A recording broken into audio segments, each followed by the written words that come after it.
पण 1997ला मी फक्त BA होतो ज्यावेळेला मी IPS मध्ये सिलेक्शन झालं.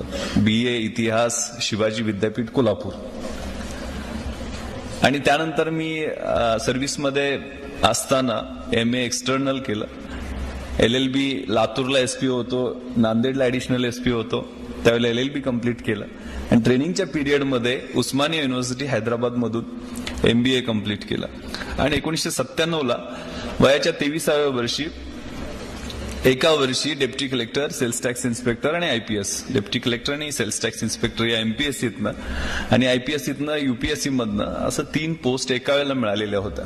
त्यामुळे थोडासा माझा म्हणजे स्वतःची पाठ तुटून घेत नाहीये, परंतु सांगण्याचा मनोदय आहे की कशा पद्धतीने या स्पर्धा परीक्षांना आपल्याला एकत्रित तयारी करता येते.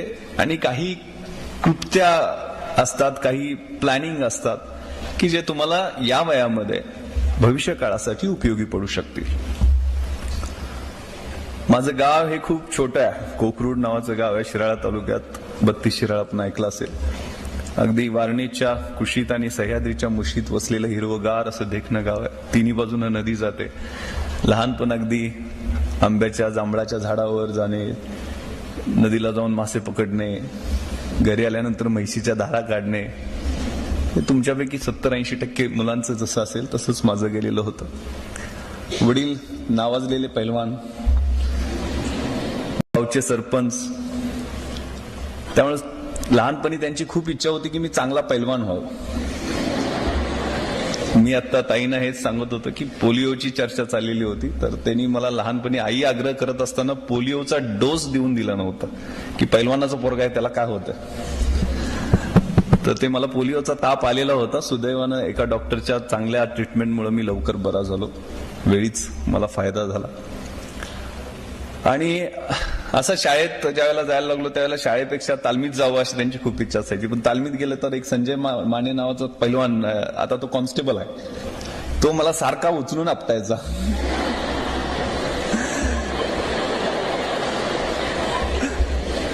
तर ढाक लावणे असा प्रकार म्हणतात.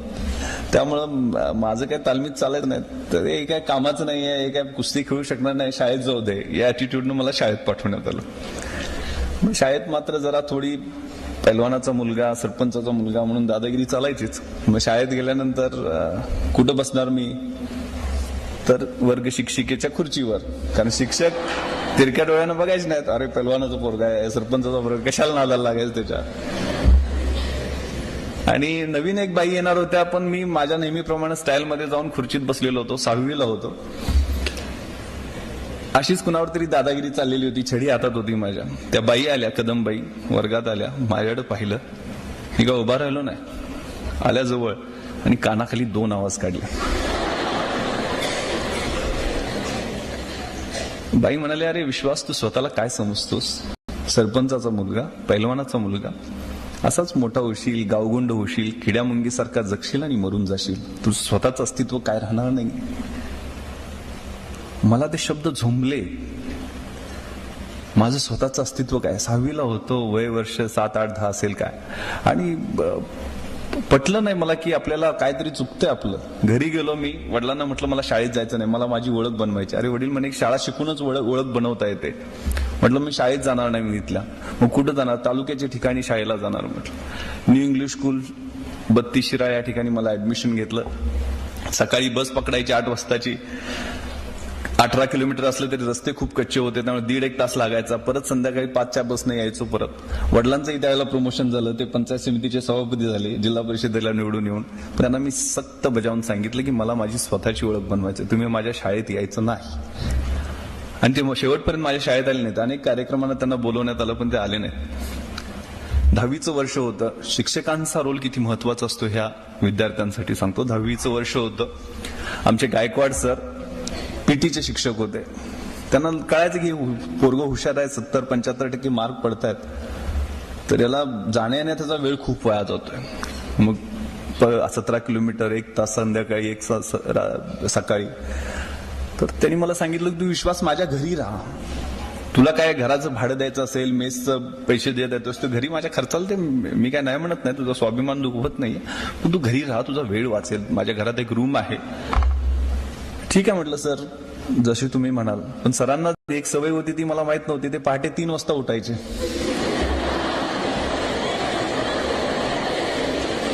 आणि व्यायाम करायचे, चांगले बॉडी बिल्डर. मग ते पहिल्याच दिवशी आले, माझा दरवाजा ठोकला, विश्वास उठ. सर म्हटलं 3 वाजले. 3 वाजता उठायचा आणि अभ्यास करायचा.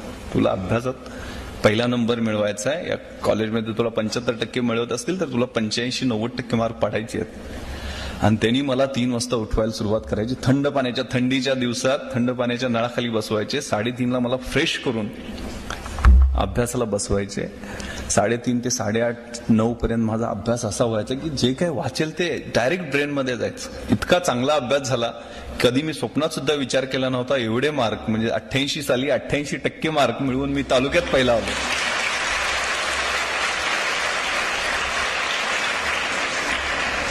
फक्त गायकवाड सरांमुळं. मग सगळ्यांना जसं वाटत असतं त्यावेळेला मग 11वी-12वी सायन्स, मग व्होकेशनल इलेक्ट्रॉनिक्स, मग तो राजीव गांधींचा पिरियड होता की सगळ्यांनी इलेक्ट्रॉनिक्स इंजिनियर व्हायचं. मग माझ्याही मनात तसं घुसवण्यात आलं. मग मी 11वी सायन्सला कोल्हापूरला न्यू कॉलेजला ऍडमिशन घेतलं. पण 12वीला असताना अगदी स्कॉलर बॅच मध्ये चांगले मार्क्स पडत होते. असंच एक व्याख्यान आमच्या कॉलेजमध्ये आयोजित करण्यात आलेलं होतं. आमच्या कॉलेजचे भूषण गगराणी हे IAS मध्ये भारतात 3रे, आणि ते पण मराठी साहित्य आणि मराठी माध्यमातनं परीक्षा देऊन झालेले होते. हे आम्हाला पटलं नाही की ही कलेक्टर बनवणारी, SP बनवणारी एवढी मोठी परीक्षा ही मराठीतनं देता येते, मराठी साहित्य विषय घेता येतो, हे नवीन नवीन गोष्टी होत्या. मी, माझ्या शेजारी आनंद पाटील, माझा छोटा चुलत भाऊ, तो 11वीला होता, तिथं 2 जण बसलेलो होतो की आपल्याला असं काय करता येईल का, आपल्याला ही परीक्षा देता येईल का. विचार एक ठिणगी पडली. मी म्हटलं आनंद, बघू आपण रिझल्ट लागल्यावर पाहू. पण 12वीला असतानाच असा विचार, तुमच्याच वयात 9 म्हणजे 12वीतली 10वीतली मुलं आहेत की वयाच्या 15व्या-16व्या वर्षी हा विचार यायला लागला की ही परीक्षा आपल्याला द्यायची, मग त्यासाठी काय लागतील ते तयारी करायची. कमी वयात निर्णय घेतल्याचा फायदा होतो. 12वीचा रिझल्ट लागला. मी आताच सांगितलं की मला 91 पॉईंट समथिंग म्हणजे 92%च्या जवळपास मार्क पडले. मात्र इलेक्ट्रॉनिक्स आणि मेकॅनिकल मिळत नव्हतं गव्हर्नमेंट इंजिनिअरिंग कॉलेजला, पण प्रोडक्शन, सिव्हिल, इलेक्ट्रिकल अनेक ब्रांचेसला ऍडमिशन मिळत होतं. आनंदचाही रिझल्ट लागला, त्याला MBBS ला मिळाला नाही, 89% त्याला मार्क मिळाले, त्याला BDS ला ऍडमिशन मिळत होतं. आम्ही 2 जण एकत्र बसलो आणि म्हटलं की आपण इंजिनिअरिंग मेडिकल करायचं नाही, आपण आर्ट्सला जायचं, BA ला ऍडमिशन घ्यायचं. कुठलेही सुज्ञ पालक किंवा आमचे आई वडील जर जास्त शिकलेले असते, वडील माझे 4थी शिकलेले होते, आनंदचे वडील 7वी शिकलेले होते, सुदैवाने ते कमी शिकलेले असल्यामुळे आमच्या निर्णयाला कोणी विरोध केला नाही. यांना करायचं ना, काय करायचं म्हणतात, IAS IPS नाही, डेप्टी कलेक्टर DYSP नाही तर फौजदारची परीक्षा तरी द्यायची, काहीतरी सिलेक्शन आपलं होईल, हा ठरवलेला होता, एक प्लॅन केलेला होता. इंग्रजीत एक म्हण आहे की if we fail to plan we plan to fail. जर आयुष्याचा प्लॅन करायला आपण चुकलो ना तर पुढे जाऊन आपण खूप चुकणार असतो, यशस्वी होणार असतो. एक प्लॅन बनवला, एक ट्रॅप बनवला, आपल्या परत समोर एक डू ऑर डाय अशी परिस्थिती निर्माण केली की आपल्याला ही 3 वर्ष आहेत ना कॉलेजची, ती व्यवस्थित प्लॅन करायची आहेत. हा शांततेचा काळ आहे. एक म्हण आहे इंग्रजीत, खूप खूप चांगली आहे, मराठीत भाषांतर सांगतो की जर शांततेच्या काळात जास्त घाम गाळला तर युद्धाच्या काळात तुम्हाला कमी रक्त सांडावं लागतं. हा तुमच्या आयुष्यातला शांततेचा काळ आहे, कॉलेजचा दिवस. या कॉलेजच्या दिवसामध्ये जेवढा घाम तुम्ही गाळाल, घाम म्हणजे काय शब्दशः अर्थ घ्यायचा नाहीये, अभ्यास करून, जिद्दीनं, तळमळून एक एक दिवस जर तुम्ही प्लॅन करून घालवला, तुम्हाला महिन्यात काय करायचंय, वर्षात काय करायचंय ठरवलंय. दंगा मस्ती करायचीच असते कॉलेजला, त्याबद्दल दुमत नाहीये. परंतु आपलं करिअर काय आहे, आपले आई वडील आपल्याला या ठिकाणी पाठवतात, थोडाफार आपल्या पोटाला चिमटा काढून त्यांनी पैसे बाजूला ठेवलेले असतात, त्या पैशाचं काहीतरी चीज करून दाखवायचं, हे जिद्दीनं ते पाठवत असतात. आपलं, आपल्या घराचं, आपल्या आई वडिलांचं, आपल्या शिक्षकांचं, या संस्थेचं नाव मोठं करायचं ही जिद्द तुमच्यामध्ये या वयामध्येच असते. आणि हे वय म्हणजे लात मारीन तिथं पाणी काढणारं वय असते. काय ठरवाल ती गोष्ट घडत असते. ते एक मोटिवेशन, स्वतःमध्ये एक किलिंग इन्स्टिंक्ट त्यावेळेला आम्ही बनवून घेतलं. आणि कॉलेजची माझी BA ची वर्ष होती. त्याचा प्लॅन, मग एनसीसीचे सर्टिफिकेट आपल्याला मिळवायचं आहे, एनसीसीच्या माध्यमातून शूटिंग कॉम्पिटिशनमध्ये आपल्याला गती आहे तर त्याचं गोल्ड मेडल युनिव्हर्सिटीपर्यंत तरी मिळालं पाहिजे. एनएसएसच्या माध्यमातून मास लिटरसी, रुरल रिकन्स्ट्रक्शनचे कॅम्प आयोजित करून त्यात भाग घेणं. पुस्तकं मिळवणं थोडंसं कठीण होतं कारण पुस्तक महागडी होती, एवढी मोठी संस्था आमची नव्हती. मग पुस्तकांसाठी काय करायचं तर गावात एक आम्ही स्टडी सेंटर बनवलं. स्टडी सेंटरच्या माध्यमातून ग्रामीण भागातली जेवढे काय संस्था, इकडं तर आपल्या वेस्टर्न महाराष्ट्रातच आमचं गाव येतं त्यामुळे सहकारी संस्थांचं जाळं होतं, त्यांच्याकडनं मदत जमा केली. आमच्या गावचे आमदार जे आता विधान परिषदेचे सभापती आहेत शिवाजीराव देशमुख साहेब, त्यांना ही कल्पना सांगितली की आम्हाला लायब्ररी बनवायची आणि लायब्ररीसाठी पैसे पाहिजेत. त्यांनी 1 लाख रुपये, मी असवायला होतो त्यावेळेला, आम्हाला मुख्यमंत्री सहायता निधीतनं मिळवून दिले. जवळजवळ 2-2.5 लाख रुपये आमच्याजवळ जमा झाले. त्यातली 1.5 लाखाची पुस्तकं आणि 1 लाखाची छोटीशी इमारत आम्ही बांधली. ती पुस्तकं 1.5 लाखाची म्हणजे वाघिणीचं दूध आम्हाला मिळालं आणि अभ्यासाला जिद्दीनं सुरुवात केली. काही माहित नव्हतं कशी परीक्षा देता येते, कुठं देता येते, काय पुस्तक वाचावे लागतात, काय करावं लागतं, काही माहित नव्हतं. पण त्या पुस्तकाच्या माध्यमातून सगळ्या दिशा कळायला लागल्या. महाराष्ट्र शासनाची SIC नावाची इन्स्टिट्यूट आहे मुंबईमध्ये, ते माहिती मिळालं. तर हे कॉलेजच्या तुमच्या वयात ह्या गोष्टी सुरू केल्या की आपल्याला अशा पद्धतीनं प्लॅनिंग करून यश मिळवायचं आणि त्यासाठी एक दिवसाचा एक रात्रीचा प्लॅन करायला सुरुवात केली. ग्रॅज्युएशनचा रिझल्ट, BA ला गोल्ड मेडल मिळालं युनिव्हर्सिटी लेवलला, परत मुंबईला SIC ला ऍडमिशन मिळालं. तिथं 6 महिने अभ्यास केला पण पहिल्या अटेम्प्टला प्रिलिम्सलाच नापास झालो. परत डिप्रेशन आलं. पण MPSCची परीक्षा दिलेली होती. आता हे तुम्हाला बऱ्याच मुलांना समजणार नाही पण MPSC UPSC प्रक्रियेत जी जाणारी मुलं आहेत त्यांच्यासाठी मी मॅडमना आणि सरांना म्हटलं होतं की वेगळं मी बसेन त्या 2-3 तास त्या मुलांना दिशा कशा पद्धतीने देता येईल, कसा अभ्यास करायचा MPSC UPSCचा एकत्रित, त्याचा प्लॅन करावा लागेल. पहिल्यांदा MPSCची प्रिलिम पास झालो होतो. मुख्य परीक्षा, विषय कोणते निवडायचे हे कन्फ्युजन. तर नवीन विषय एक सोशॉलॉजी नावाचा घेतला ज्याची मला ABCD सुद्धा माहित नव्हती, पण 8 दिवसात अभ्यास करून सुद्धा मला 140 मार्क त्यात पडलेले होते 200 पैकी, जी खूप चांगला स्कोर मानला जातो. आणि रिझल्ट लागला. मुद्दामून ही गोष्ट मी सांगतोय, रिझल्ट लागला. मुख्य परीक्षेत मी पास झालेलो होतो. मग पास झालं म्हटल्यानंतर इंटरव्ह्यूचा कॉल आला. मग सगळे लोक पेपरला वाचलेलं असतंय, अफवा पसरलेले असतात की या परीक्षेसाठी पैसे द्यावे लागतात, डेप्टी कलेक्टर करायचं आहे, DYSP करायचं आहे, एवढी बॅग घेऊन गेल्याशिवाय काय होत नाही, एवढा मोठा वशील असल्याशिवाय काय होत नाही. मलाही असं सांगण्यात होतं. त्यावेळेला तर मी 95 साली ज्यावेळेला पास होलो, नुसता पासआउट झालेलो होतो, 21-22 वर्ष वय होतं. जेवढे काय सांगतील ते पटण्याचा मोह व्हायचा. पण मी ठरवलेलं होतं की आपल्याला भरपूर यावेळेला नाही झालं तर पुढच्या वेळेस. पण घरी येऊन काही लोकांनी सांगितलं, मधले काही दलाल भेटत असतात, तुमच्या मनामध्ये या गोष्टी क्लिअर असल्या पाहिजेत की असं त्याच्याशिवाय होत नाही, वशिला लावल्याशिवाय होत नाही, पैसे दिल्याशिवाय होत नाही. चुकीचे समज वारंवार बिंबवून सांगितलं ते आपल्याला पटतं. आणि त्यासाठी मला माहित नसता घरच्यांनी बरीचशी अरेंजमेंट करण्याचा प्रयत्न केला. मी ज्यावेळेला इंटरव्ह्यूला गेलो त्यावेळेला मला 2-3 वाक्यांमध्ये बाहेर घालवण्यात आलं की Vishwas, you are too young to join the service. म्हणजे 21 वर्ष वय होतं माझं, 1973चा जन्म आहे. आणि त्यांनी लिटरली माझा 5 मिनिटात इंटरव्ह्यू संपवला. मला रिटर्न एक्झामिनेशनला 530 मार्क होते, जे खूप चांगले होते. इंटरव्ह्यूला फक्त 70 मार्क दिले. 611ला शेवटची ओपनची पोस्ट मिळालेली होती. मला कुठलीही पोस्ट मिळाली नाही. Deputy collector, DYSP. Main pass झाल्यावर तर लोकांना गावाकडे अफवा पसरली, हे झाला साहेब झाला, डेप्टी कलेक्टर झाला, DYSP झाला, अशा अफवा पसरल्या. लोक माझ्याकडे भेटायला यायचे ग्रामीण भागातले. अहो विश्वासराव, तुम्ही आता DYSP झाला, आमचं पोरगं तेवढं 12वी पास झाल्यावर का कॉन्स्टेबल भरती करायचं आहे. मी पण म्हणायचं हो, कारण त्या वेळात मी करतो ना, म्हणजे आता सर्व्हिस जॉईन करणार. आणि ज्यावेळेला रिझल्ट लागला त्यावेळेला कुठलीच पोस्ट मिळाली नव्हती. चुकीच्या मार्गाने गेलेलो होतो, एकही पोस्ट मिळाली नव्हती. फ्रस्ट्रेशन आलेलं होतं. घरी आलो की ग्रामीण भागात कशी परिस्थिती आहे, ज्यावेळेला चांगलं असतं त्यावेळेला सगळेजण कौतुक करायला येतात आणि ज्यावेळेला वाईट होतं, अरे कसं काय झालं रे, येऊन भेटायला, जसे मैताला जातात ना भेटायला, तू तर पास होणार होता, काय झालं. आणि हा पिरियड असा असतो की अपयशामध्ये खूप जवळची लोक सुद्धा सोडून जातात, अगदी हृदयाच्या जवळची सुद्धा सोडून जातात, समजलेलं दिसत नाही.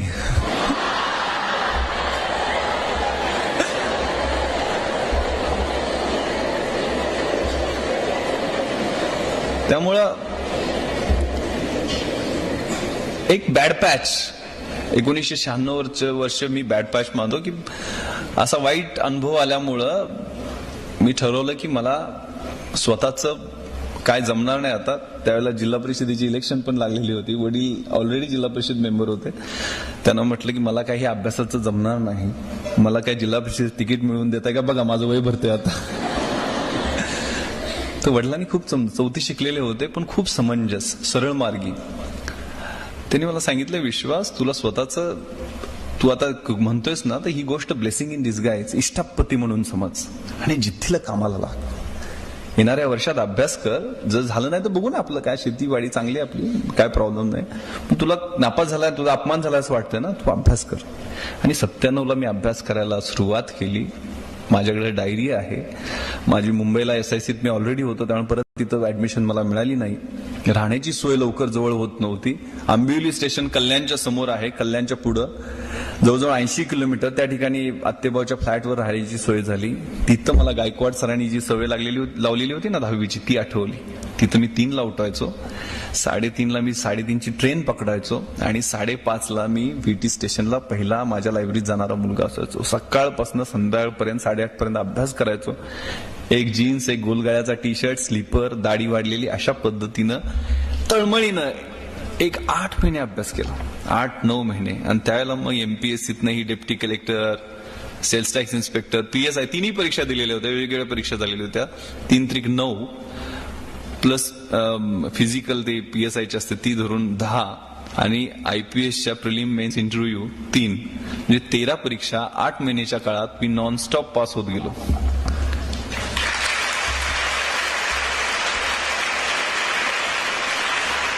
सांगण्याचा उद्देश मी खूप मोठ्या परीक्षा पास झालो, खूप कमी वयात झालो हा नाहीये. हे वर्ष तुमच्या आयुष्यात येऊ शकतं. त्यासाठी ती जिद्द, ती इच्छाशक्ती, ती किलिंग इन्स्टिंक्ट तुमच्यामध्ये ऑलरेडी असते. बरीचशी माणसं आपल्यातलं पोटेन्शियल न कळता मरून जातात. खूप मोठं काहीतरी करू शकलेले असतात ते, पण ते न कळता मरून जातात. माझ्या अभ्यासाच्या डायरीवरती, अजूनही ती माझ्या गावाकडच्या लायब्ररीत डायरी आहे, पहिल्या पानावरती मी एक कविता लिहिलेली होती, मला खूप आवडलेली होती. द पोएम ऑफ ला मांचा, जपानी माणसांची कविता. To dream the impossible dream, जे अशक्य वाटते ते स्वप्न मला पाहायचं. टू फाईट द अनबिटेबल फो, ज्या शत्रूचा कोणी पराभव करू शकत नाहीये त्या शत्रूला मला हरवायचं आहे. To beer with unbearable sorrow, कुणालाही सहन होत नाही ते दुःख मला सहन करायचं आहे. To run way the brave dare not to go, ज्या ठिकाणी धाडशी माणसं जाण्याचं धाडस करत नाहीत त्या ठिकाणी जाऊन मला धावायचं आहे. To love the pure and chaste from afar, to right the unforgivable wrong, to try when your arms are too weary, ज्यावेळेला माझे भाऊ थकलेले आहेत, माझे पाय थकले आहेत, हात थकलेले आहेत, शरीर थकलंय, त्यावेळेला मला समोर एव्हरेस्ट दिसतंय, त्यावेळेला मला माझं एक एक पाऊल त्या एव्हरेस्टच्या दिशेनं टाकायचं आहे. To reach that unreachable star, तो स्टार मला गाठायचा आहे. This is my quest, follow that star, no matter how place, no matter how far. To fight for the right without questions, without pause, to be willing to march into the hell for heavenly cause. मला सत्यासाठी झगडायचं आहे, संघर्ष करायचा आहे, कुठलाही प्रश्न त्यासाठी विचारायचा नाही, कुठलाही थांबा घ्यायचा नाहीये. माझी नरकात जायची सुद्धा तयारी आहे, पण त्याला कारण स्वर्गीय असलं पाहिजे.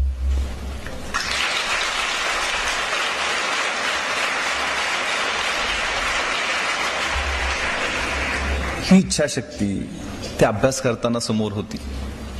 मी ज्यावेळेला इंटरव्ह्यूला गेलेलो होतो ना, त्यावेळेला मी, आनंद, माझ्याबरोबर जो चुलत भाऊ होता ना, तोही माझ्याबरोबर IAS मध्ये सिलेक्ट झाला. माझ्यावर त्याची रँक आली. तो आता शिवगंगा म्हणून तमिळनाडूमध्ये आहे, त्या ठिकाणी कलेक्टर म्हणून काम करतोय. आम्ही ज्यावेळेला इंटरव्ह्यूला धोलपूर हाऊसमध्ये दिल्लीला गेलेलो होतो, त्यावेळेला आमच्याबरोबर एक विकास जैन नावाचा मुलगा होता. तो बीटेक फ्रॉम IIT पवई आणि MMS from IIM Ahmedabad. B Tech MMS ही खूप मोठी डिग्री आहे. म्हणजे तिथं फायनल इयरला असतानाच अमेरिकेतनं दर महिन्याला 1,00,000-2 लाख रुपये पगाराचे कॉल येतात. तर एवढा हायली क्वालिफाईड होता. 2 वर्ष अमेरिकेत नोकरी करून आलेला होता. आमच्यावरच तो महाराष्ट्राला राहिला असल्यामुळं त्याची ओळख झालेली होती. तर इतका स्मार्ट मुलगा, 6 फूट उंच, गोरापान, देखना, 3 पीस सूट मध्ये असायचा. इंग्रजी एवढं शुद्ध आणि चांगलं बोलायचा की इकॉनॉमिक्सचे इतके कन्सेप्ट क्लिअर की त्याचं ऐकत बसावं असं वाटायचं, एवढं चांगलं बोलायचं. आनंदला म्हटलं की अरे आपलं काम नाही आहे हे, अशा मुलांसाठीच IAS IPS आहे, आपलं काय जमणार नाही इकडं, आपण जाऊन कॉन्स्टेबल भरती लईत लई PSI होऊ शकतो. आनंद म्हणे आता परीक्षा देऊन पास होऊन आलोय तर ही इंटरव्ह्यू देऊन तेवढं जाऊ. म्हणजे ज्यावेळेला मग आम्ही इंटरव्ह्यूला एकाच महाराष्ट्रातले असल्यामुळे एका ग्रुपमध्ये होतो. विकासचा अगोदर नंबर आला आणि त्यात आम्हाला अचानक पॅनल डिक्लेअर होतात. MPSCचे पॅनल अगोदर कळतात आपल्याला कुठलं पॅनल आहे, पण UPSCचे पॅनल तुम्हाला 7 पॅनल्स एका वेळेला बसले असं कुठल्या पॅनलला जायचं ते अचानक डिक्लेअर होतं. लेफ्टनंट जनरल सुरेंद्रनाथ जे ABSM PBSM असेच गोरेपान उंच इंग्रजी अधिकाऱ्यासारखे असणारे अधिकारी, आणि त्यात आमचं मीडियम मराठी होतं आणि त्यांनी असं लोकल लँग्वेज मध्ये बोलणाऱ्या मुलांच्या विरुद्ध चांगलं ऍटिट्यूड नाही असं मी अगोदरच ऐकलेलं होतं. तर आम्ही अजून घाबरलो की आपलं कसं होणार. आणि हा विकास आमच्या अगोदर कॉन्फिडन्सनं इंटरव्ह्यूला गेला, स्मार्टली आतमध्ये गेला. साधारण एक 15 मिनिटांनी तो बाहेर आला त्यावेळी घामानं डबडबलेला होता. असा टाईची नॉट सोडत अरे बोगस इंटरव्ह्यू काय फालतूमध्ये माझी 2 वर्ष वाया गेली, हीच अमेरिकेत घालवली असती तर माझे 30-40 लाख रुपये बँक बॅलन्स झाला असता. म्हणजे चला मी चाललो परत म्हणून. तर म्हटलं याची अशी परिस्थिती झाली तर आपलं काय होणार. कारण टाईची नाट सुद्धा बांधता येत नव्हती. मग ते स्काउटला असायचा तो पट्टीचा टाय तो घालून घेण्याचा प्रयत्न केला, पण तो पण चांगला दिसणार नाहीये. इलॅस्टिकचा टाय असायचा ना शाळेत असताना, कधी नॉटच बांधता यायची नाही ना, ती गाठ असायची ती बांधता यायची नाही. मग ते काय काढूनच टाकला आम्ही. तसंच शर्ट पॅन्ट इन शर्ट एक ऑक्सफर्डचे शूज, त्याच्या पलीकडे काय नाही. घाबरत आतमध्ये गेलो. मे कम इन सर म्हणून आतमध्ये गेलो. तर ते इंटरव्ह्यूचं पॅनल असं असतं UPSCचं की घोड्याच्या नालाचा आकार असतं ना तशा पद्धतीने सिटिंग अरेंजमेंट असते. मध्ये एक चेअर असते आणि त्याच्यावर तुम्ही दिसत म्हणजे नख शिखांत सोल टू क्राऊन तुम्ही त्या पॅनलला दिसत असता. कोपऱ्यात एक सायकोअनालिस्ट बसलेले असतात. तुम्ही खरं किती बोलताय, खोटं किती बोलताय आणि तुमचा कॉन्फिडन्स कसा आहे ते चेक करत असतात. आणि माझ्या शेजारी कुलकर्णी मॅडम एक होत्या. म्हणजे त्यांनी पॅनलनी इंग्रजीत प्रश्न विचारायचा, मॅडमनी मराठीत करून मला सांगायचा, मी मराठीत उत्तर द्यायचं, मॅडमनी इंग्रजीत करून त्यांना सांगायचं.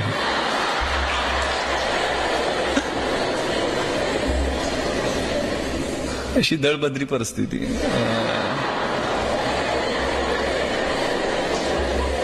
तर लेफ्टनंट जनरल सुरेंद्रनाथनी सुरुवात केली.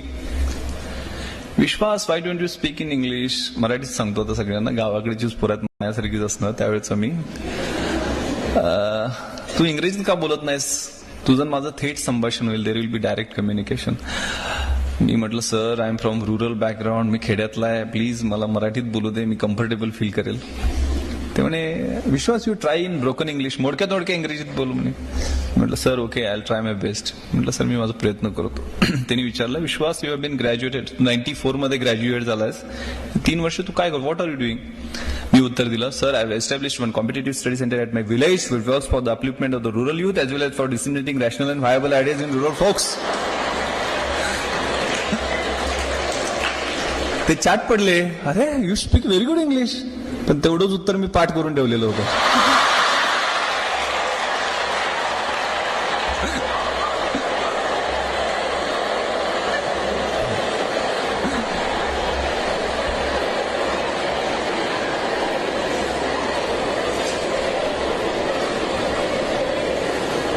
कारण ग्रॅज्युएट झाल्यानंतर 2-3 वर्ष काय करतो सगळ्यांना प्रश्न विचारतात, मलाही विचारणार, मला माहित होतं त्यामुळे पाठ करून ठेवलेलं होतं.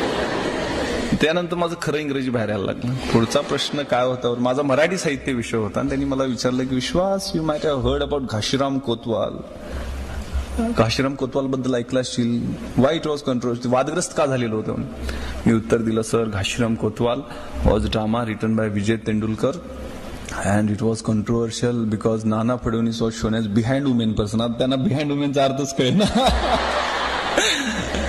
मग त्या मॅडमनं मी सांगितलं स्त्रीलंपटचं भाषांतर करून द्या, मग त्यांनी वुमनायझर म्हणून भाषांतर. म्हणजे असं माझं जमेल तसं पुढे ढकलायला लागला. पण माझ्या एरिया ऑफ इंटरेस्ट मध्ये ज्या वेळेला इंटरव्ह्यू आला, माझा छंद जो होता तो organising rural youth for mass development, ग्रामीण भागातील युवकांचं रचनात्मक कार्यक्रमांसाठी संघटन. आणि त्यासाठी मी सगळ्या गोष्टी खेड्यातल्या असल्यामुळं खेड्यातल्या गोष्टी स्वतः केलेल्या होत्या. मला ग्रामीण भागातले प्रश्न चांगल्या पद्धतीनं माहीत होते. त्यामुळे जमेल तशी माझा UPSCतनं IPSचा इंटरव्ह्यू असो किंवा MPSCनं डेप्टी कलेक्टरचा असो, विक्रीकर निरीक्षकचा असो किंवा कुठलाही असो, मला पुढचे प्रश्न काय विचारणार हे माहीत असायचं. कारण मी त्याचा प्लॅन केलेला होता. आपल्याला याचा सब क्वेश्चन्स हा असू शकतो. शूटिंगच्या संदर्भात सगळी तयारी केलेली होती. त्यामुळे मला सगळे प्रश्न, उपप्रश्न जे अपेक्षित होते ते विचारले गेले. जसे जमतील तसे मराठी, हिंदी, इंग्रजीत ते प्रश्नांची उत्तरं मी दिली. शेवटचा प्रश्न त्यांनी विचारला होता तो खूप मला महत्वाचा वाटतो आणि मला त्यांनी मार्क जास्त दिले असतील असं वाटतं. त्यांनी हिंदीत विचारलेलं होतं लेफ्टनंट जनरल सुरेंद्रनाथनी कि विश्वास इस दुनिया में तुम क्यों आए हो, इस दुनिया में आने का तुम्हारा मकसद क्या. तर काय उत्तर, मी तर स्वतःहून आलेलो नाही, आई वडिलांनी आणलं. काय उत्तर द्यावं.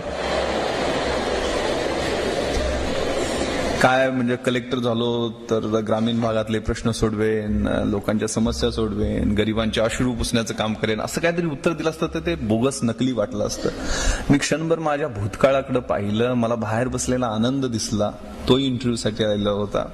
भूतकाळाकडे पाहिलं, पूर्ण भूतकाळाचं पुनर्विलोकन केलं आणि उत्तर दिलं, sir I have come here to struggle. मी या ठिकाणी संघर्ष करायला आलोय.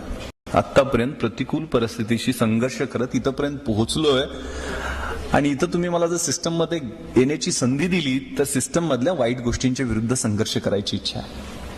ते उत्तर त्यांना अपील झालं. आणि ज्या ठिकाणी मी म्हटलं होतं ना मगाशी, विकास जैन, अमेरिकेतली बीटेक MMS हायली क्वालिफाईड, मी BA इतिहास शिवाजी विद्यापीठ कोल्हापूर. तो हायली क्वालिफाईड मुलगा, त्याला पहिला प्रश्न विचारला की तू अमेरिकेतली 2 लाख रुपये पर महिन्याची नोकरी सोडून इथं 10,000 रुपये पर महिन्याची नोकरी पकडायला कशासाठी आलास. त्याला त्याचं उत्तर व्यवस्थित देता आलं नाही. त्याच्या इंटिग्रिटीबद्दल, त्याच्या ऑनेस्टीबद्दल, त्याच्या प्रामाणिकपणाबद्दल क्वेश्चन मार्क तयार झाला. आणि पुढचे त्याला प्रश्न विचारले की तुझ्या टाइम मध्ये इन्ग्रेडियंट्स कोणते आहेत, त्यात नायलॉन किती % आहे, पॉलिस्टर कसं किती % आहे, मग ते टेरिलिन कसं बनवतात. म्हणजे अतिशय इरिलेव्हंट, असंबद्ध प्रश्न त्याला विचारले गेले आणि जाणीवपूर्वक त्याचा इंटरव्ह्यू फ्लॉप करण्यात आला. 300 पैकी त्याला 80 मार्क होते. त्या ठिकाणी मला महाराष्ट्रात 1997ला सगळ्यात जास्त 210 मार्क दिलेले आहेत.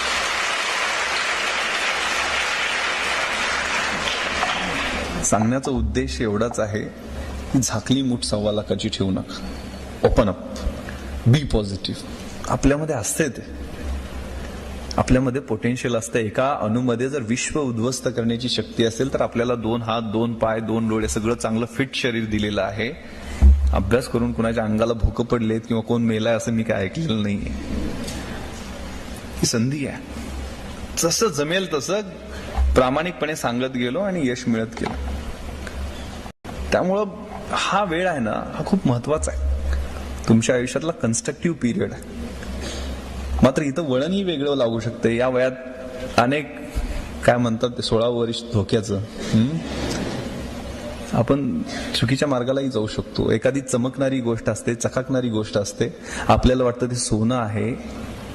आपण जवळ जातो, त्याला हात लावतो, ती काच असते. कधीतरी ती काच लागते हाताला, जखम होते, त्याची जखमेची मोठी जखम होते, चिघळते, तिचं गँग्रीन होतं आणि आयुष्य कधी उद्ध्वस्त होतं कळत सुद्धा नाही. थोडंसं सावधान. अगदी काय सदासेवी अरण्य तारुण्य काळी करण्याची आवश्यकता नाहीये. थोडं आपल्याला ज्यासाठी पाठवलेलं आहे घरून, आपले शिक्षक आपल्याची जे अपेक्षा करतायत त्यासाठी वेळ दिला पाहिजे, त्यासाठी प्लॅन केला पाहिजे. एक चांगला शेर मला SMS वरती पाठवलेला होता कोणीतरी परवा, खूप चांगला, कि मंजिलें उन्हीं को मिलती है जिनके सपनों में जान होती है, यूं ही पंख होने से कुछ भी नहीं होता, हौसलों से उड़ान होती है.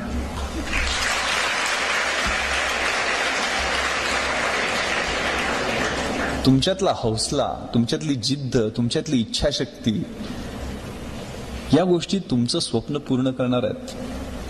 त्यामुळे प्लॅन करा. हेच वय आहे प्लॅन करण्याचं. एक खूप चांगलं इंग्रजीत शब्द होते वेळेच्या महत्वाबद्दल, की to realise value of 1 year, ask the student who has failed in his exam. 1 वर्षाचं महत्व तुम्हाला ओळखायचं असेल तर वार्षिक परीक्षेत नापास झालेल्या मुलाला विचारा. मराठीत सांगतो ते. एक महिन्याचं जर तुम्हाला महत्व विचारायचं असेल, जाणून घ्यायचं असेल, तर अशा आईला विचारा जिनं 8व्या महिन्यात आपल्या बाळाला जन्म दिला. 1 आठवड्याचं जर महत्व तुम्हाला जाणून घ्यायचं असेल तर साप्ताहिक निघतं ना, त्याच्या संपादकाला विचारा. एका दिवसाचं महत्व तुम्हाला जाणून घ्यायचं असेल तर रोजंदारीवर कामाला जाणाऱ्या रोजगार करणाऱ्या कामगाराला विचारा, ज्याची घरात 6 मुलं जेवण्यासाठी वाट पाहत असतात. 1 तासाचं महत्व तुम्हाला थोड्या दिवसानं कळेल, किंवा काही जणांना आत्ताही कळलेलं असेल. Ask the lovers who are waiting to meet.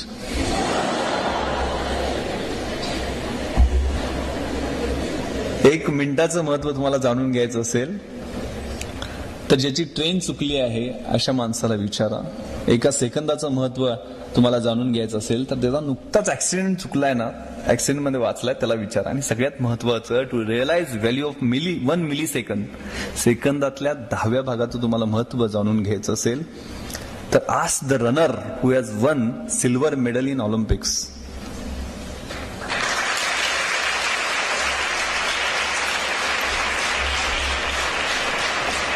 त्यामुळे वेळेचं नियोजन याला खूप महत्व आहे. आपल्याला वाटतं की ही खूप मोठी मोठी माणसं झालीत, एवढं मोठं एम्पायर उभं करायला दादांना विचारा किती कष्ट लागले असतील. The heights of great men reached and kept were not attained by sudden flight, but while their companions were slept, they were toiling upwards in the night. जी काही उंची मोठी माणसं गाठतात ना, ती काही एका झेपेत मिळालेली नसते. तर ज्यावेळेला त्यांचे 6 अध्यायी बरोबरचे अभ्यास करणारे झोपा काढत असतात, त्यावेळेला रात्रभर तळमळून जागून अभ्यास करून ती उंची गाठण्यासाठी एक पाऊल त्यांनी पुढे टाकलेलं असतं. प्रयत्न सोडलेले नसतात. खूप आपल्या शाळेतल्या ओळी जर घेतल्या तर खूप चांगलं मोटिवेशन, मॅडमनी मोटिवेशन बद्दल सांगितलं म्हणून मी स्पेसिफिक सांगतो. खूप चांगली एक कविता शाळेत असताना होती की जब तक सफल न हो नींद की चैन त्यागो तुम, संघर्षों का मैदान छोड़कर मत भागो तुम, कुछ किए बिना जय जयकार नहीं होती, कोशिश करने वालों की हार कभी नहीं होती. ही कोशिश, प्रयत्नवाद, संघर्ष हे तरुणाईची ओळख. तरुणाई कसली आहे? भगतसिंग, राजगुरू, सुखदेव, अशफाकुल्ला खान यांनी सुद्धा दंगा केला होता ना, त्यांची तरुणाई होती. रंग दे बसंती पाहिला असेल. न इज्जत दे, न अजमत दे, न सूरत दे, न सीरत दे, मेरे वतन के वास्ते या रब मुझे मरने की सिर्फ हिम्मत दे. कशी इच्छा शक्ती असायची, काय आरजू असे. आरजू कुछ भी नहीं है, आरजू बस यही है, रख दे कोई खा के वतन मेरे कफन में. माझ्या कफनामध्ये या देशाची एक मूठभर मिट्टी ठेवावी अशी आरजू असणारे भगतसिंग फासावर जाताना आईला म्हणतात की मनी धीर धरी शोक आवरी जननी भेटेन 9 महिन्यांनी. तू शोक आवर, मी फासावर चाललोय ना, पण पुन्हा तुझ्या पोटामध्ये 9 महिन्यांनी जन्म घेणार आहे. तू शोक आवर, धीर धर. अशी इच्छाशक्ती असणारी आमची आदर्श मंडळी, यांचे आदर्श समोर ठेवायचे, यांचे रोल मॉडेल्स म्हणून पुढे घ्यायचे. मी परवाच एक सर्वे वाचत होतो.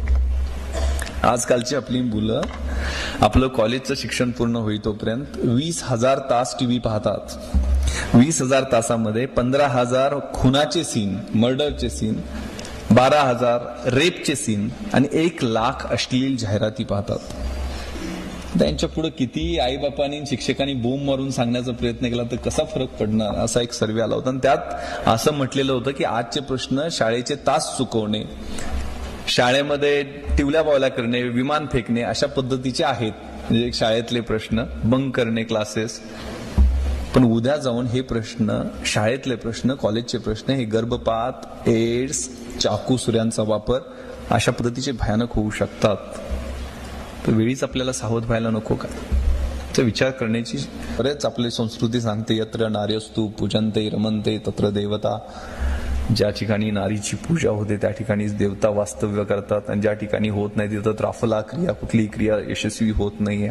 म्हणून पूजा करायची आहे. पूजा एवढ्यासाठी करायची की प्रजननार्थ महाभागा या स्त्रिया ज्या आहेत त्या आपलं प्रजनन करतात, आपली पिढी वाढवतात, म्हणून त्यांची पूजा करायची आहे. तर म्हणजे संस्कृती आपण मोठ्या गप्पा मारल्या तरी फॅक्ट बघितल्या तर विजय देवरायच्या राजाला 4,000 बायका होत्याच ना. एका वेळेला 4,000 बायका सती गेल्या. तर मला समजत नाही एक राजा 4,000 किती दिवस होतात आयुष्यातले.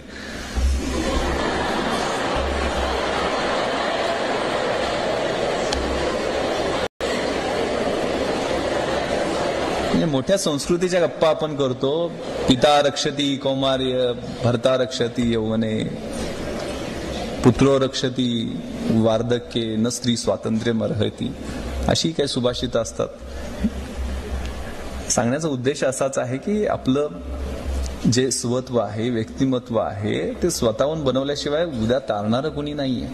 स्वामी विवेकानंदांनी सुद्धा सांगितलं की no bird can fly with one wing.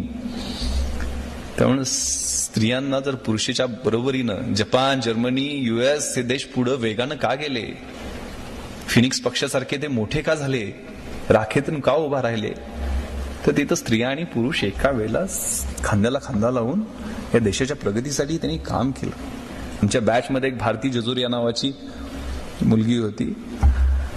आम्ही 56 पैकी 50 पुरुष आणि 6 मुली अशा पद्धतीनं आमची बॅच होती. 6 पैकी भारती जजोरिया एक.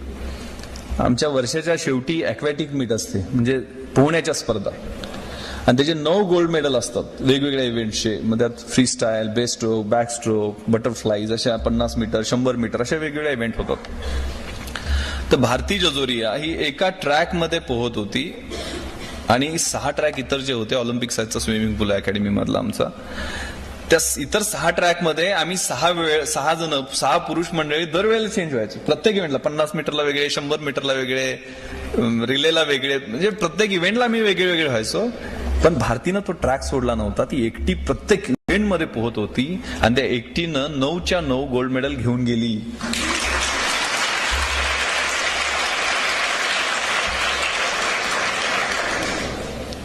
इंदिरा गांधींच्या बद्दल पण म्हटलं होतं ना की she is the only man in the Lok Sabha. सांगण्याचा उद्देश तिचं, ऑफकोर्स ती एका सिनियर IAS ऑफिसरची मुलगी होती. तिचे वडील चीफ सेक्रेटरी होते. लहानपणापासून तिला ते फिजिकल फिटनेस आणि ह्या गोष्टीचं वेड होतं. तिला तशा पद्धतीचं ते बॅकग्राऊंड मिळालेलं होतं. त्यामुळे ती जिंकली असेल. घुडसवारीमध्ये जो पुरुषांचा खेळ आहे अगेन, त्यातले सुद्धा सगळे गोल्ड मेडल ती घेऊन गेली आणि खूप चांगलं काम मध्य प्रदेशात ती आज करते. तर सांगण्याचा उद्देश की ही कल्पना चावला, ही भारती जजोरिया, ही मदर तेरेसा, ही मेधा पाटकर, या अशा कितीतरी आदर्श आपल्या समोर उभा आहेत की त्यांच्याकडे पाहून आपण काहीतरी करण्याची जिद्द आपल्यामध्ये तयार झाली पाहिजे. त्यामुळे पोटेन्शियल बाहेर काढण्यासाठी आवश्यकता. मी आता एका मुलीचा वडील असल्यामुळे जास्त माझं घरात मेजॉरिटी झाली, आई, बायको, मुलगी. सांगण्याचा उद्देश की आपलं स्वतःचं व्यक्तिमत्व बनवायचं आहे, यातलं पोटेन्शियल काढायचं आहे. माझ्या मुलीचा पहिला वाढदिवस होता 2002ला आणि 22 मे 2002. घरात खूप पाहुणे आलेले होते म्हणून लातूरला मी रेस्ट हाऊसला झोपायला गेलेलो होतो. जाताना युनिफॉर्म नेला नव्हता, जीन्स, टी शर्ट, सुदैवानं पिस्टल बरोबर घेतलेली होती. मध्यरात्री एक फोन आला मला एक PIचा तिथल्या चाकूरच्या की सर अशी अशी डेकॉयटी झालेली आहे आणि त्या डेकॉयटीमध्ये एका वृद्ध म्हातारीचा मर्डर केलेला आहे दरोडेखोरांनी आणि सर आपण या. तर मला टेन्शन आलं की त्या दिवशी संध्याकाळी पार्टी असणार वाढदिवसाची घरी.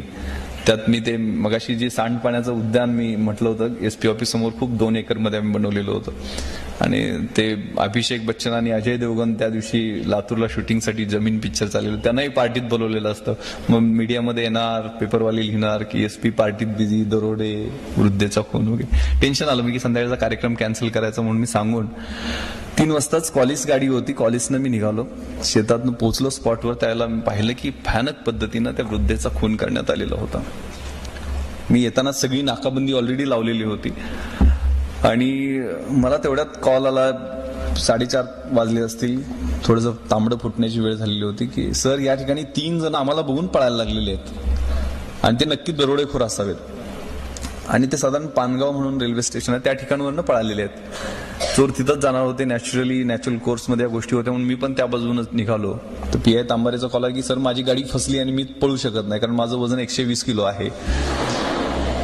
तर म्हटलं ठीक आहे, कुठल्या दिशेने गेले सांग. मग मी त्यावेळेला फ्रेश ट्रेन होऊन पहिला चार्ज लातूरचा होता, त्यामुळे मी आणि माझा बॉडीगार्ड आणि एक शेतकरी फकीर नावाचा 3 जण आम्ही त्या दिशेने गेलो. रस्ता दाखवायला त्या फकीराला घेतलेला होता. तर समोर आम्हाला ते, कारण लातूरला सगळा ओसाड भाग आहे, काय ऊस नाही काय नाही, सगळं वाळवंटा टाईप परिस्थिती. तर तिथनं लांब पळताना आम्हाला 3 जण दिसले. पाठलाग करायला सुरुवात केली. खाली उतरलो, गाडी काय जाऊ शकत नव्हती. मग पळत पळत त्यांच्या पाठीमागनं जसं जमेल तसं 14-15 किलोमीटर पळाल्यानंतर त्यांनी दगड फेकायला सुरुवात, कारण आम्ही सिव्हिल ड्रेसमध्ये होतो. मग स्वतःला वाचवण्यासाठी मी एक राऊंड फायर केला. त्यांच्या लक्षात आलं की पोलीसवाला असेल किंवा कुणाकडे तरी हत्यार आहे. मी एक राऊंड फायर हवेतच केलेलं होतं. मग त्यातला एक जण तिथंच लपला त्या झाडीमध्ये. मग तिथं लपलाय लक्षात 2 जण पुढे पळाले. तर तिथं लपलेल्या माणसाचा आम्ही शोध घेतला आणि त्याला पकडला तिथं, आणि बाकी 2 पळाले तर सुटका. पण पुढच्या 2 सेक्टरमध्ये आम्ही परत चेकिंग लावलेलं होतं. बीड जिल्ह्यात सुद्धा लोकांना सांगितलेलं होतं की असे चोर पळालेले आहेत, आणि त्यांना तिथं एन सर्कल पुढच्या एका पोलीस स्टेशनच्या हद्दीत करण्यात आलं. पोलीस आणि लोकांनी एनसर्कल केलं. त्यावेळेला तिथला एक जण सापडला आणि दुसऱ्या जण पळून जातं. सापडताना त्यानं दगड फेकायला सुरुवात केली. मला पोलिसांच्या ताब्यात देऊ नका म्हणत एक शेजारी विहीर होती, 150 फूट खोल विहीर होती, त्याच्यात उडी मारली. जागेवर खलास झाला, कारण विहिरीत पाणी अर्धा फूट सुद्धा नव्हतं. त्याला बाहेर काढलं. त्यावेळेला त्या वृद्धीनं प्रतिकार केला, त्याची इतर लक्षणं दिसली. एवढी मोठी मी गोष्ट सांगितली एवढ्यासाठी की मी तिथं स्पॉटवर इमिडिएटली गेलो, कारण बीड जिल्ह्यात होतं, तिथं मृत्यू झालेला होता. परत ह्युमन राईट कमिशन, इतर एन्क्वायरी सुरू होणार म्हणून इमिडिएटली मी स्पॉटवर गेलेलो होतो, व्हिडिओ शूटिंग वगैरे करायचं म्हणून त्या मॅटरचं. आणि येताना मी ते एक दरोड्याचं स्पॉट, तर ते मृत्यू झालेल्याचा स्पॉट, या दोन्ही मधलं अंतर मोजलं तर ते 54 किलोमीटर होतं. नॉनस्टॉप हे दरोडेखोर 3 टप्प्यामध्ये 3 टीमनं पाठलाग करत असताना 54 किलोमीटर 1.5 तासात जवळजवळ पळालेले होते. यांना जर ऑलिम्पिकला पाठवलं असतं तर गोल्ड मेडल घेऊन आले असते. किती जबरदस्त शक्ती असते आपल्यामध्ये, किती जबरदस्त पोटेन्शियल असते. दुर्दैवानं एक विशिष्ट समाजाचे ते लोक होते ज्यांच्याकडे आपण तिरस्कारानं पाहतो. लिंबाराम सारखा एखादा धनुर्धर त्याच समाजात येतो. सांगण्याचा उद्देश असा आहे की आपल्यातलं पोटेन्शियल ओळख. एवढं चांगलं इन्फ्रास्ट्रक्चर, एवढं चांगलं वातावरण, लायब्ररी, इतक्या चांगल्या सोयी असणारी एवढी संस्था, हे तुमचं भाग्य आहे. तुम्ही योग्य ठिकाणी, योग्य काळामध्ये, योग्य वयामध्ये आलेला असता. रवींद्रनाथ टागोरांनी एक कविता लिहिलेली होती, जिची भाषांतर CD देशमुखांनी केलेलं होतं की असशी जेते आताच तेते काम हातीची सोडू नको, नव्या प्रदेशात धुंडुनी काढीन स्वप्न सुखी अळसू नको, घरापासची कर्मभूमी ती टाक नांगरुणी पांगू नको. ही कर्मभूमी आहे. हे शारदा नगरचं शैक्षणिक संकुल ही तुमची कर्मभूमी आहे. तिथं नांगरून तिथं आपल्याला सोनं पिकवायचं आहे. हे तुमच्या मनामध्ये असलं पाहिजे. आणि त्यासाठी उठा, जागेवार. विवेकानंदांनी सांगितल्यामुळं प्रमाण, rise awake, stop not till the goal is achieved. आणि कामाला लागा, अभ्यासाला लागा. अशक्य कुठलीही गोष्ट नाहीये. आणि हे या वयातच, आयुष्यात जन्म एकदाच मिळतो ना. आपले राष्ट्रपती सांगतात low aim is a crime, कमी ध्येय ठेवणं हा गुन्हा आहे. आणि नेहमी there is always a room at the top. उंचीवरती आपल्यासाठी जागा राखीव असते. तर मोठं ध्येय ठेवा आणि ध्येय गाठण्यासाठी सर्व जिद्दीने प्रयत्न करा. मला वाटतं माईकला कंटाळाला, थांबतो. जय हिंद, जय महाराष्ट्र.